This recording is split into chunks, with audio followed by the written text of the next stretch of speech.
Nandito tayo ngayon guys sa tindahan ng mga kamatis, mga seedlings. If you want to plant tomatoes, may mga seedlings dyan. Nice tomato. Ganda niya, ang laki na, ang daming prutas na. Daming mga ani. Then we have more sweet potato, kamote, tapos may fish, tapos meron din mga strawberries. Yan, tiktanin nga ng strawberry. Ayan, at meron din tayo ditong talong, eggplant. Sino may gusto iba-ibang variety ng eggplants?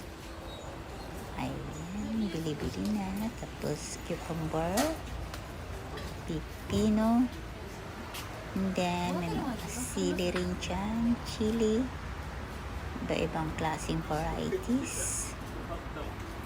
Ayan, pili-pili lang. And then may mga flowers, blooming flowers. Ayan, pili-pili lang kayo dyan, flowers. Ayan, may mga yellow, orange, pink,